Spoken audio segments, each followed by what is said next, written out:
响应今年摊牌，台亚大厦今年的落实做客结合护树行动，推动大业生育会计划，号召校友以及企业，只要领养一张树，就当帮助落实学生。今年呢，特别以一人一棵树，一气一片林哈，这样的一个这个号召哈，来推动我们今年的弱势助学的一个活动。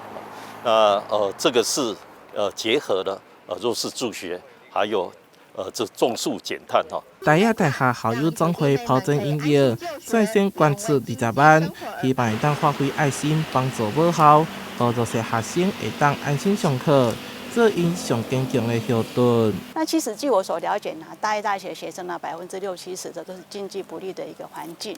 那我们校友总会呢一直以来一直在关照我们的学弟妹，那也是他们一个最强的一个后盾。那我这次的活动呢，大一校友总会呢，当然第一个是发起呢这个。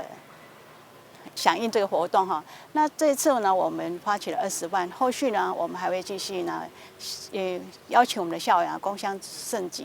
园林食品甲中立咖啡也大力支持，赞助仙草康用咖啡泡做的芒仔香，作为做客的回馈礼物。大家也伫校门口的爱心树头前种下校树红林木，让爱心做客的精神会当传承落去。记者台南中华综合报道。